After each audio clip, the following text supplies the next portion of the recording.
Assalamualaikum warahmatullahi wabarakatuh. Perkenalkan, nama saya Vanessa Pepian Melani dari 10 MIPA 6. Baiklah, di sini saya akan menjelaskan tentang kewirausahaan budidaya tanaman hias. Budidaya tanaman adalah kegiatan untuk memproduksi tanaman untuk memenuhi kebutuhan manusia melalui pengelolaan tanaman dan lingkungan tumbuhannya, seperti tanah, air, udara, dan pencahayaan matahari. Hasil dari tanaman dapat menjadi kebutuhan diri kita sendiri atau bisa dijual di pasar untuk menjadi mata pencarian masyarakat. Bagian A, proses budidaya tanaman hias. Proses budidaya tanaman hias sama dengan proses budidaya tanaman pangan. Budidaya tanaman pangan ditanam di lahan yang terhambar, sedangkan proses budidaya tanaman hias dibudidayakan di pot atau polybag. Berikut adalah bahan untuk budidaya tanaman hias. 1. Benih atau bibit. 2. Media tanam. 3. Pupuk. 4. Zat pengatur tumbuh. 5. Pestisida. 6. Mulsa plastik atau plastik penutup media tanam.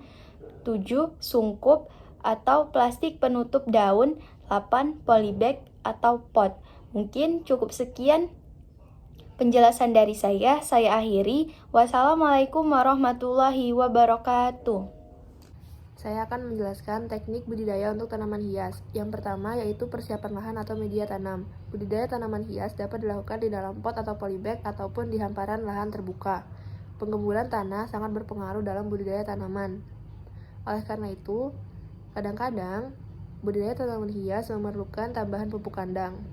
Dan biasanya budidaya tanaman hias dilakukan di tempat yang dinaungi paranet atau plastik. Yang kedua yaitu pembibitan. Perbanyakan tanaman hias dapat dilakukan dengan dua cara, yaitu dengan seksual atau dengan benih, ataupun secara vegetatif atau aseksual, yaitu dengan menggunakan organ vegetatif. Pesemaian benih dapat dilakukan di bak plastik atau tray dan pot plastik. Media semai dapat berupa campuran tanah dengan pupuk, di mana dengan digunakan perbandingan 2:1, 2 bagian tanah dan 1 bagian pupuk. Selanjutnya saya akan menjelaskan beberapa teknik vegetatif dalam perbanyakan tanaman hias. Yang pertama yaitu stek. Stek adalah perbanyakan vegetatif dengan menggunakan bagian akar, batang, dan daun. Yang kedua adalah perundukan. Perundukan adalah perbanyakan tanaman hias dengan merundukkan bagian tanaman ke tanah sehingga menginduksi munculnya akar. Dan yang ketiga atau yang terakhir yaitu penyambungan atau grafting. Penyambungan adalah teknik perbanyakan tanaman hias dengan cara menggabungkan dua tanaman yang berbeda sehingga menghasilkan tanaman baru. Teknik budidaya tanaman hias yang selanjutnya atau yang ketiga adalah penanaman. Penanaman tanaman hias dilakukan ketika media tanam atau lahan telah gembur dan sebaiknya dilakukan pada pagi atau sore hari. Yang keempat yaitu pemupukan. Pemupukan adalah penambahan unsur hara untuk memenuhi kebutuhan tanaman. Yang kelima adalah pemeliharaan. Terdapat 4 proses dalam teknik pemeliharaan, yaitu yang pertama penyulaman atau penanaman kembali, yang kedua penyiraman, yang ketiga pembumbunan, dan yang terakhir penyiangan atau membersihkan gulma yang mengganggu tumbuh kembangnya tanaman. Yang keenam yaitu pengendalian OPT. Pengendalian OPT dapat dilakukan dengan pestisida atau secara manual dengan membuang atau membersihkan bagian tanaman yang terkena organisme pengganggu. Yang ketujuh atau yang terakhir yaitu panen dan pasca panen. Proses panen sebaiknya dilakukan dengan hati-hati agar tidak merusak kualitas tanaman. Terdapat 3 jenis tanaman hias. Yang pertama yaitu tanaman hias daun, yang kedua yaitu bunga potong, dan yang ketiga dan terakhir yaitu tanaman dalam pot. Proses pasca panen dari tanaman-tanaman tersebut dilakukan berdasarkan jenis-jenisnya. Saya akan menjelaskan cara mempraktikkan budidaya tanaman hias. Lakukan mulai dari membuat perencanaan, menyiapkan sarana produksi, pengolahan bahan, penanaman, pemeliharaan, panen, dan pasca panen. Sebelum memulai kegiatan budidaya, perlu diperhatikan kesesuaian wilayah untuk tanaman yang akan dibudidayakan. Selanjutnya, keputusan jenis tanaman yang akan dibudidayakan yang dibuat setelah penelitian tentang kondisi tanah, iklim, dan potensi tanaman hias di daerah tersebut. Selanjutnya adalah membuat rancangan proses budidaya, buatlah secara detail. Pelaksanaan budidaya tanaman hias dilakukan sesuai dengan rencana yang telah dibuat. Lakukan pula evaluasi pada setiap tahapan hingga panen. Produksi hasil budidaya tanaman hias dapat dikelompokkan sebagai tanaman hias pot dan tanaman hias potong. Penggunaan kemasan kertas atau plastik pada bunga potong mempertahankan kualitas produk. Pengemasan bunga potong untuk mengirim jarak jauh harus dapat memastikan bunga dalam keadaan segar setibanya di tempat. Cara yang biasa digunakan adalah memasukkan pangkal tangkai bunga potongan ke dalam tub berisi cairan pengawet atau dibungkus dengan kapas, kemudian dimasukkan ke dalam kantong plastik. Pada bagian luar kemasan diberi keterangan nama barang, varietas bunga, jenis mutu, nama atau kode produsen eksportir, jumlah isi, negara, tempat tujuan, dan produksi Indonesia. Sekian, terima kasih. Baiklah, di sini saya akan menjelaskan tentang materi prakarya. Baiklah, di sini saya akan menjelaskan materi yaitu perhitungan harga budidaya tanaman hias. Biaya yang harus dimasukkan ke dalam perhitungan penentuan harga pokok produksi adalah biaya investasi, biaya tetap seperti bangunan, listrik, PDAM dan lainnya, dan biaya tidak tetap seperti menggaji pegawai dan sebagainya. Metode penetapan pada harga produk dapat dilakukan dengan 3 pendekatan. Yang pertama, pendekatan permintaan dan penawaran. Yang kedua, pendekatan biaya produksi. Yang ketiga, pendekatan pasar. Di sini saya akan menjelaskan tentang pemasaran langsung budidaya tanaman hias. Pemasaran merupakan salah satu faktor yang sangat penting untuk mencapai tujuan usaha dalam rangka mendapat laba yang direncanakan. Salah satu strategi pemasaran yang bisa digunakan untuk produk awetan dari bahan hewan adalah 4P, yaitu produk, price atau harga, place atau tempat, promotion atau promosi. Pertama, produk. Hal yang harus diperhatikan yaitu pertama, kualitas yang memuaskan konsumen. Kedua, kuantitas yang sanggup memenuhi kebutuhan pasar. Ketiga, penciptaan produk baru. Keempat, penciptaan nilai tambah produk. Yang kedua, price. Hal yang harus diperhatikan yaitu pertama, harga pokok produktif. Yang kedua, menyesuaikan harga produk. Tiga, place atau tempat.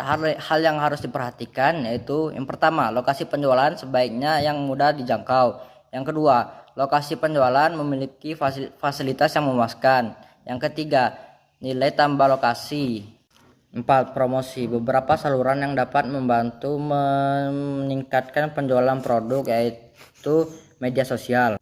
Pemasaran langsung budidaya tanaman hias dapat menggunakan sebagai saluran untuk menjangkau calon pembeli dan calon pelanggan, yaitu dengan cara pertama, penjual tatap muka. Kedua, pemasaran surat langsung. Ketiga, pemasaran melalui katalog. Keempat, telemarketing. Kelima, TV dan media dengan tanggapan langsung lain. Keenam, pemasaran melalui kios. Dan ketujuh, saluran online. Saya akan menjelaskan materi bagian D, yaitu perumusan hasil kegiatan usaha untuk budidaya tanaman hias. Pemaparan materi tentang wirausaha budidaya tanaman hias sudah diberikan dengan lengkap, yang didukung oleh hasil pengerjaan tugas dari setiap kelompok. Presentasi kelompok akan produk budidaya tanaman hias juga memberikan khazanah kekayaan keilmuan dan pengalaman pada teman-temannya di kelompok lain. Setelah melewati rangkaian pembelajaran sebelumnya, diharapkan semua peserta didik memahami dengan baik apa yang dimaksud dengan budidaya tanaman hias dan meyakini peluang akan usaha ini yang cukup baik. Setiap kelompok sudah mempunyai produk unggulan yang akan dijadikan tonggak sejarah memulai masuk dunia wirausaha. Setiap kelompok sudah sangat mengetahui dan menguasai produknya masing-masing, sudah membuat perencanaan usahanya dengan baik, sudah memilih sistem pengelolaan yang tepat, dan sudah melakukan perhitungan biaya yang lengkap. Selain itu juga, setiap kelompok sudah mempunyai strategi pemasaran yang terpilih. Strategi pemasaran ini tidak bisa dipisahkan dari pemilihan model distribusi produk, karena salah satu bagian penting dari sistem pemasaran produk. Pemilihan model distribusi produk yang tepat akan sangat menentukan keberhasilan penjualan produk ke pasaran. Saluran distribusi menjadi bagian yang penting dalam proses penyampaian produk dari produsen kepada konsumen akhir. Sebagus apapun produknya dan segencar apapun promosinya, tanpa pemilihan saluran distribusi yang tepat, tidak akan membuat produk tersebut bisa sampai pada konsumen dan diterima dengan baik oleh konsumen. Saluran distribusi terdiri atas beberapa rantai yang saling terkait dan mempengaruhi. Beberapa rantai tersebut antara lain adalah supplier, manufacturer, distributor, dan retailer, serta pelanggan. Saat ini, rantai dan saluran distribusi tidak hanya bertujuan untuk mengurangi biaya, tetapi lebih dari itu adalah untuk memenuhi kebutuhan pelanggan sehingga bisa dipastikan produk terdistribusikan dengan baik sampai di tangan konsumen yang ditargetkan. Rantai distribusi merupakan suatu jaringan dari organisasi value chain yang menjalankan fungsi menghubungkan produsen dan konsumen. Kegiatan yang dilakukan oleh para penyalur ini pada prinsipnya akan mengurangi hubungan langsung antara produsen dan konsumen, yang secara tidak langsung juga membagi tugas hingga masing-masing fokus pada tugasnya. Konsep pemasaran langsung adalah konsep yang pertama akan dijalankan saat usaha baru dimulai, karena pemasaran langsung merupakan model yang cukup sederhana dan aman, serta tidak membutuhkan waktu dan modal yang banyak. Perputaran keuangan juga bisa cepat dengan sistem ini karena tidak terjadi penumpukan tagihan dan administrasi yang rumit. Untuk para pengusaha pemula, pengaturan keuangan yang baik adalah kunci keberhasilan, agar keuangan yang terbatas bisa terus berputar. Setelah berkembang, untuk produk budidaya tanaman hias ini baru bisa dicobakan sistem pemasaran lainnya, sehingga jangkauan pasarnya akan semakin luas dan semakin berkembang. Sekian, terima kasih.